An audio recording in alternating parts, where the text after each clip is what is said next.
আমি যদি নির্বাচিত হই তাহলে 14 গ্রামে আর কোনো রক্ত ঝরবে না। আমি চেষ্টা করেছিলাম সে ওয়াদা রক্ষা করার জন্য।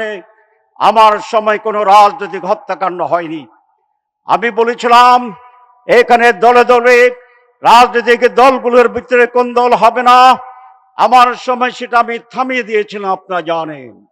আমি ওয়াদা করেছিলাম এখানে সকল দলের সহাবস্থান থাকবে, সেটা আমি বিরাজমান রেখেছিলাম সে সময়ে।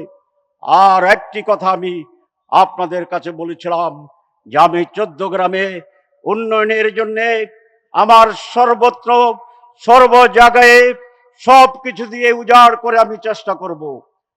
আমি গুরুত্ব দিয়েছিলাম এমন কিছু উন্নয়নের জন্য যেগুলো সাধারণভাবে সকল সংসদ সদস্যের পক্ষে করা সম্ভব হয় না। বড় বড় প্রজেক্টগুলো করার চেষ্টা করেছিলাম। যেমন আজকে যেখানে আমরা বসে আছি, এইটা একটি পৌরসভা। এই পৌরসভা আমার সময় করা হয়েছিল। এইটি বাংলাদেশের এখন 1 নাম্বার পৌরসভা।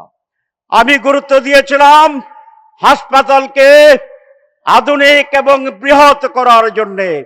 25 শয্যার হাসপাতাল আমার সময়ে 50 শয্যার হাসপাতালে রূপান্তরিত হয়েছিল। আমার সময়ে সেখানে কালিকাপুরে একটি অচল হাসপাতাল ছিল, আমি সেটাকে চালু করেছি, আপনারা জানেন। আমি চেষ্টা করেছিলাম 14 গ্রামে ফায়ার ব্রিগেড স্টেশন ছিল না, প্রায় আগুন লেগে যেত, ধ্বংস হয়ে যেত। আমি এই একটু দূরেই ফায়ার ব্রিগেড স্টেশন স্থাপন করেছিলাম। আমি চেষ্টা করেছিলাম 14 গ্রামে ডিজিটাল টেলিফোন ছিল না। আমার সময়ে 1000 লাইনের ডিজিটাল টেলিফোন ব্যবস্থা চালু করেছি আমি আল্লাহর মেহেরবানিতে। আপনারা জানেন বাংলাদেশে একটি বৃহৎ আকারের রাস্তা আছে শাহ ফখরুদ্দিন রোড, তার প্রায় 45 কিলোমিটার এই 14 গ্রামে পড়েছে, যেটি ঢাকা চট্টগ্রাম এই যে পাশের হাইওয়ে তার প্যারালাল। বাংলাদেশের আমাদের নিরাপত্তা, ব্যবসা, এই দুটো দিক থেকেই ওই রোডটি অত্যন্ত গুরুত্বপূর্ণ। কারণ আমরা বর্ডার এলাকার মানুষ।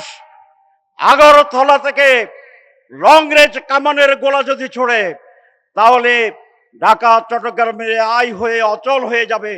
সেই জন্যে ক্যাপিটাল রাজধানী ঢাকা আর কমার্শিয়াল রাজধানী চিটাগের ভিতরে সংযোগ স্থাপনের জন্য